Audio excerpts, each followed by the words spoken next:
What's good in the hell, YouTube? This is Crazy Samurai 71 here, bringing another video. Today I'm bringing a video on Power Rangers Hyperforce. Now, I just actually finished watching the stream, and I thought I might as well do the review at this point. I know it's really late where I am. It's actually midnight, a little bit after that now.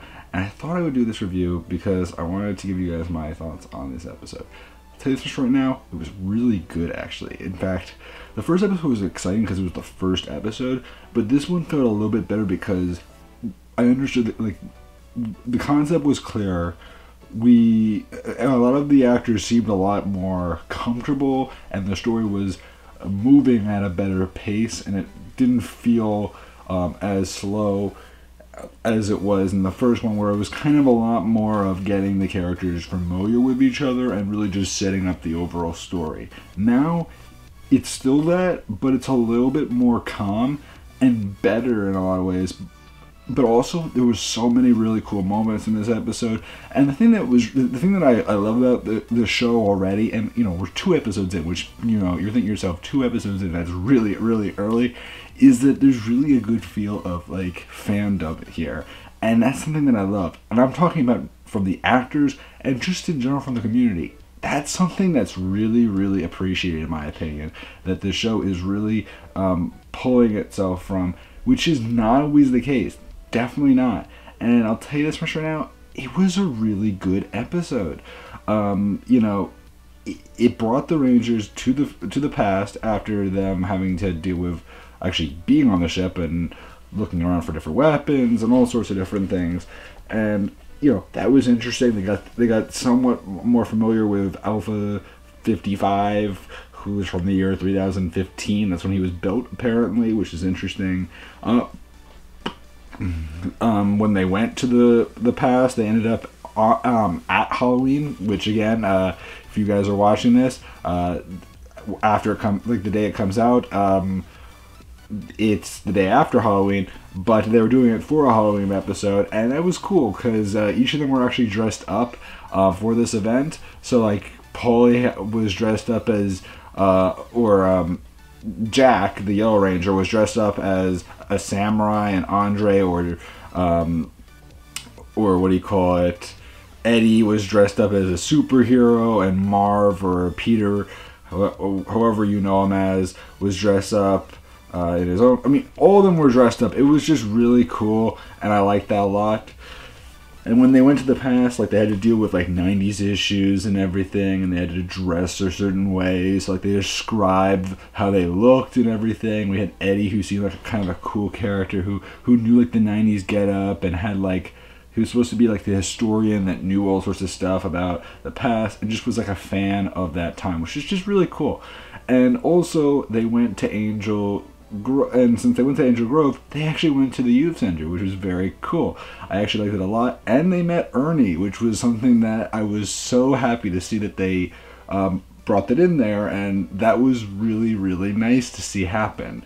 And unfortunately, the voice that was done by Malika, who's the game master, they even mentioned that in the fireside chat that they did at the very end, that like it didn't match really, because he had a more of a Italian kind of New Yorker voice or something like that, which like Paulie, who plays Jack, mentioned in that chat, is that, you know, the guy who played him originally had a certain voice that really wasn't shown there. But again, he's doing so many different voices, so, you know, it happens. I mean, what do you expect with someone who's doing all that?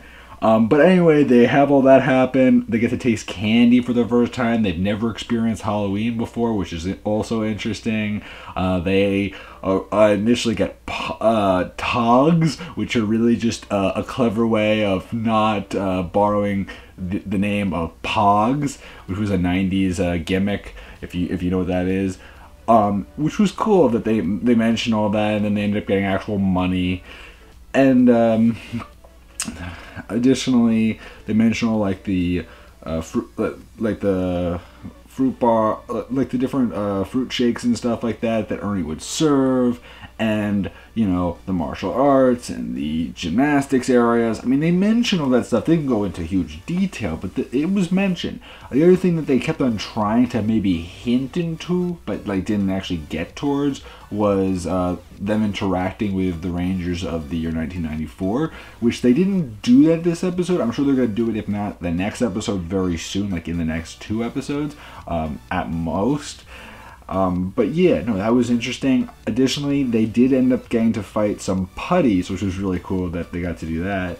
And that lasted a while. And then they also met a monster, which is based off of one of the candies that they ate, which was Candy Corneus. Interesting monster name. And the monster kind of was a play off of, you know, the Pumpkin Rapper. You know, the Pumpkin Rapper from like Mighty Morphin, which was really cool to see that, because they did like the whole rhyming bit and everything, and that's really cool. I mean, I love that they try to be clever with that. The monster was interesting. There were some really cool moments. It like could burn. It could burn them with like the candy corn itself on their bodies, and just so many different moments happened. We also got to see the hidden figure who was the villain that traveled to the past, but like he was still shrouded and kind of sinister, which is interesting. But apparently, like, Alpha 55 picked up some readings that showed that there was another body on this being's ship. And so the question is, who is that? We don't know yet, but it could be interesting to see who it's going to turn out to be. Additionally, they did morph, which was very cool. I liked to see that. The morphing was awesome. I loved the morphing. It really was cool. They actually did original morphing and everything. In fact, what was cool that they mentioned in the fireside chat that they did at the very end was that they actually hadn't seen the morphing sequence yet at all. So, like, everyone that was viewing it in the chat room for the show was seeing it before they got to see it. Which is really, really cool. So they didn't even know. All they knew was that they filmed their own scenes. That's it. They never got to see it, and they may not have seen it even now. So that's really cool. At the point that I'm talking right now, I mean, but that's a really neat thing. Additionally, what do you call it?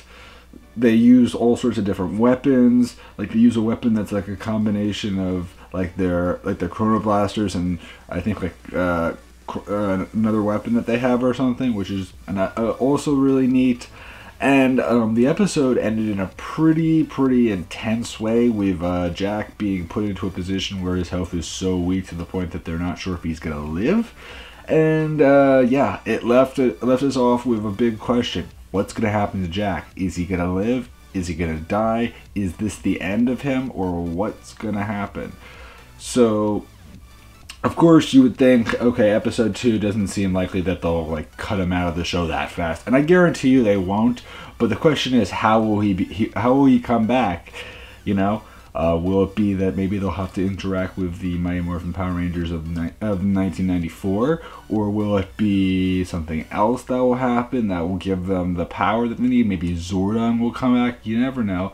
Also, we don't know anything about any other characters that are going to cameo, but I hope that we get some more. I mean, again, this is the second episode, so I wasn't expecting one right away, but maybe the next episode we get another actor to appear. I mean, I would really like that. Also, what would be cool is if we get some classic villains appearing. I mean, we got the putties, which I appreciate that.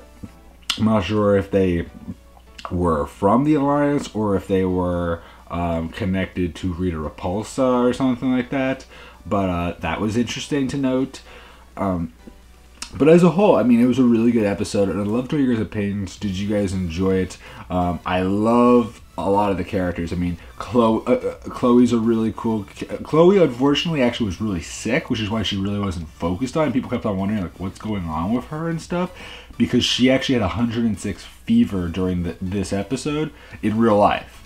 But Vesper was just really awesome with her technology, and Eddie was just a really funny, like, witty character that had some awesome moments where he was trying to, like, get a whole bunch of fruit smoothies or whatever and, like, get money from Ernie because he was a ranger.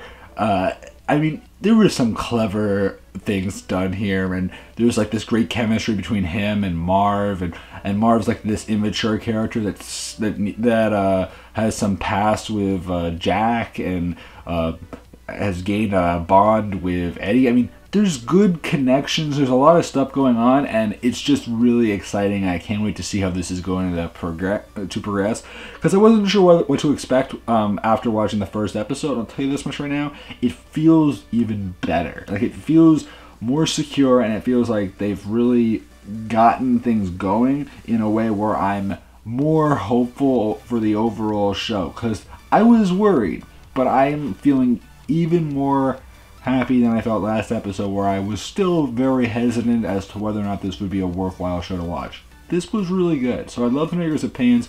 Are you enjoying the show? Are you planning on watching it if you didn't watch it this week, or if you haven't watched it at all? If you're wondering when the next episode will come out on YouTube, it should be coming out probably roughly 12 hours before the next episode airs, so expect it probably around sometime in the morning wherever you live on next Tuesday. But I hope you guys enjoy this episode, and I will leave the link when it is available for YouTube when the episode does air there. So please remember to like, comment, subscribe, and I'll see you guys in the next video. So until then, guys, I'm Crazy Samurai 71, and goodbye, guys.